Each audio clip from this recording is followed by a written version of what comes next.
جانور کو ذبح کرنا ضروری ہے؟ عادل حسین کشمیر سے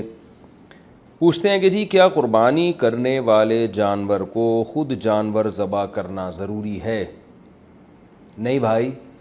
کوئی بھی مسلمان جانور ذبح کر دے گا جانور حلال ہو جائے گا، البتہ اتنا خیال ضرور کیا کریں کہ نیک آدمی سے ذبح کروائیں گے تو اس کی برکت ہوگی، اور کیونکہ اس پہ اللہ کا نام لیا جاتا ہے تو ظاہر ہے جو جتنے اخلاص سے اللہ کا نام لے گا، اور اس کے انسان کی شخصیت کا اثر پڑتا ہے کہ کس سے ذبح کروا رہے ہیں۔ عام طور پہ لوگ قصائیوں کے حوالے کر دیتے ہیں، آپ ذبح کر دو، وہ اگر مسلمان ہے تو بھی ٹھیک ہے، ذبح بہرحال ہو جائے گا، لیکن کوشش کیا کریں خود جانور ذبح کیا کریں۔ سب سے پہلی بات تو یہ، کیونکہ آپ اللہ کے لیے قربانی پیش کر رہے ہیں تو خود اللہ کے سامنے جانور پیش کریں۔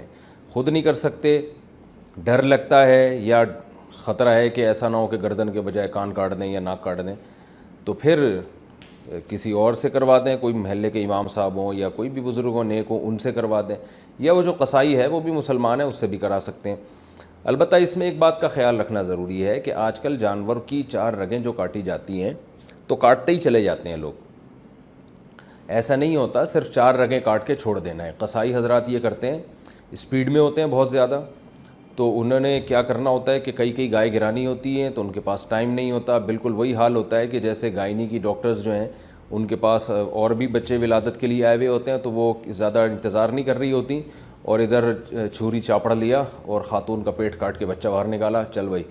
اس کو سیتے رہو بیٹھ کے، میں دوسرے پیشنٹ دیکھنے جا رہی ہوں، اس طرح بعض ہسپتالوں میں بعض ڈاکٹرز کرتی ہیں۔ تو بالکل یہی حساب کتاب قصائی حضرات کر رہے ہوتے ہیں کہ یار اتنا ٹائم نہیں ہے، تو وہ کیا کرتے ہیں 4 رگیں کاٹتے ہیں تو جانور کو تڑپنے میں ٹائم لگتا ہے، بلڈ نکلتا ہے اس کا، تو وہ کہتے ہیں یار بہت ٹائم ہے، تو وہ گلے میں چھرے میں گلا جو ہے نا یہاں سے اندر مارتے ہیں ایسے، تو اس کی وہ پیچھے والی جو نس ہے وہ کاٹ دیتے ہیں، اس سے جانور جلدی ٹھنڈا ہو جاتا ہے۔ ٹھنڈا تو جلدی ہو جاتا ہے لیکن یہ طریقہ خلاف سنت ہے۔ اس کے کیا نقصانات ہوتے ہیں؟ پہلی بات، سنت کے خلاف ذبح کیا آپ نے، حلال تو رہے گا، وہ حرام نہیں ہو جائے گا لیکن سنت کے خلاف۔ دوسرا، ذبح کرنے کا ایک بڑا مقصد تھا جانور کا خون اچھی طرح جسم سے نکل جائے،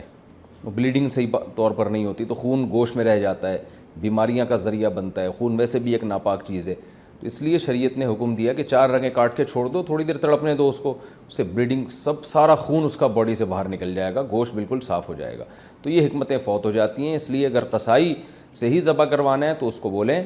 کہ بھائی جان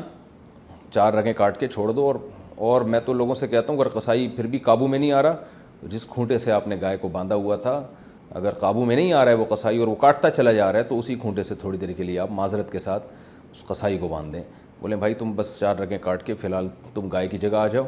اور ہم گائے پہ ہیں اس وقت، تو اس طرح سے کر لیں گے تو امید ہے کچھ فائدہ ہو جائے گا۔ اچھا بھائی، قربانی کی کھال کہاں استعمال کریں؟ عادل حسین کشمیر سے قربانی کی کھال کن کن کو دی جا سکتی ہے؟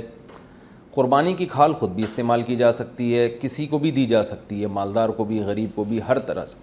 لیکن کھال اگر بیچ دی تو پھر ذہن میں رکھیں کہ اس کی قیمت کو صدقہ کیا جائے گا اور زکوٰۃ کے مستحق ہی کو دی جا سکتی ہے، یعنی کھال بیچی نہیں جا سکتی، بس یہ ذہن میں رکھیں آپ۔ اگر بیچ دی یعنی بیچی نہیں جا سکتی کا مطلب اگر بیچ دی تو پھر پیسے نہیں کھائے جا سکتے بلکہ اس پیسوں کو صدقہ کرنا پڑے گا۔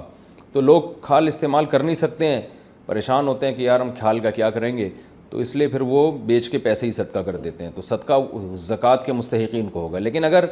آپ نے بیچنی نہیں ہے تو پھر خود جیسے چاہیں یوز کریں اس کو، آپ مسلح بنا لیں اس کا، اور ہمارے اس آفس میں بھی گائے کی کھال کا ایک بڑا اچھا سا مسلح ہے، کبھی زیارت کرائیں گے آپ کو انشاءاللہ۔